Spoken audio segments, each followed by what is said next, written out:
Hi, I'm Benjamin Fraley, the manager of the Eckroth Music Eau Claire, Wisconsin. Let's talk about drumheads. There are a lot of brands and options to choose from, so let's cover a couple of factors that influence the sound of your drum. If a drum head is clear like this, it's going to resonate more than this head that's coated. If you think of a drum head like a window, the more you can see through it, the more resonant the sound will be. A coated head is covered, which means the sound is more controlled and resonates less. Some drum heads have certain features like pinstripes or rings built into the head to provide more articulation or sound control. These features add some material in specific spots on the head to help create different characteristics in the sound.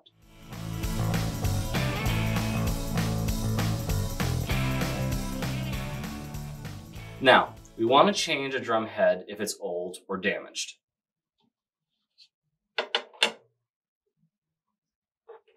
So what I want to do first is I want to loosen the tension rods on the drum so I can get the counter hoop off and the old head off. Now I've already gone and taken all the tension out of the tension rods, and I'm going to take it off the drum. I want to keep all the tension rods and washers in the counter hoop so it's easier to put on later. Take the old head off. And if the drum is particularly dirty, I just want to take a rag or a paper towel and just clean off the underside of the counter hoop.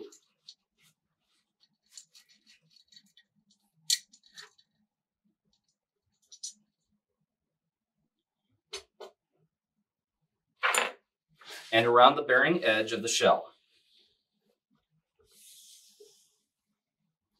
What this is allowing to do is when I put a new head on, it's going to make better contact between the bearing edge of the shell, the drum head, and the counter hoop. So it's going to sit more evenly and be tuned better. So once I've chosen my head that I want to put on my drum, I'm going to put it on the shell, and I just want to make sure that it's sitting evenly. Then I'm going to grab the counter hoop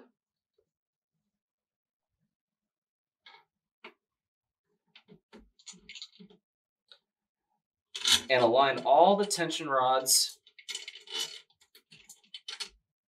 back over the holes on the lugs right here so that I can screw them back in nice and evenly. Now, once I have these all lined up and going into the lugs on the drum, I'm going to finger tighten all of these tension rods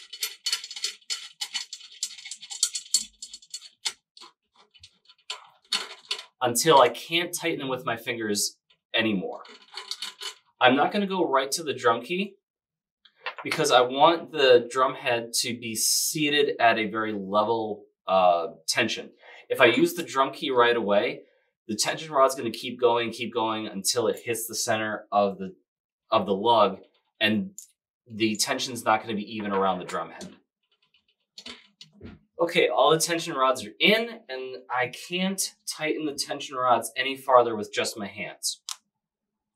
Now, when you're tuning a drum, you want to go in a crisscross pattern across the drum.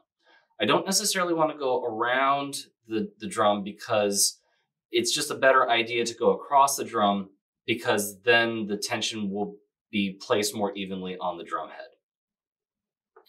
So I like to start, actually you can start anywhere, but you can even take a pencil and lightly put in a number 1, go directly across the drum, put a number 2, go to the left, put a number 3, go across the drum, put a number 4, move over, put a 5,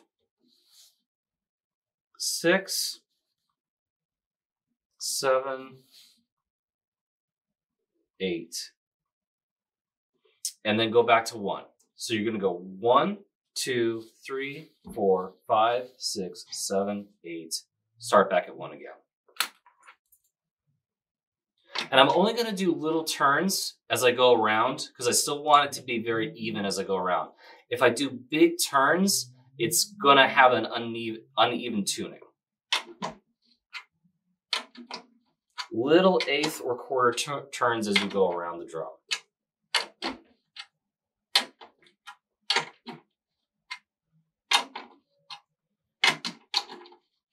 And as you go around, you'll be able to hear the pitch and the tuning go up.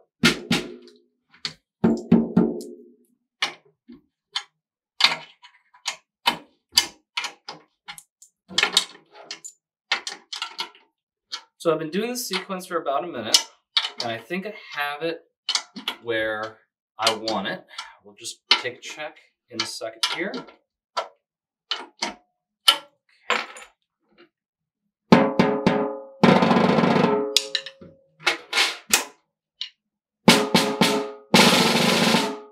And now you have a great sounding drum with a new drum head on it. And now you're ready to play.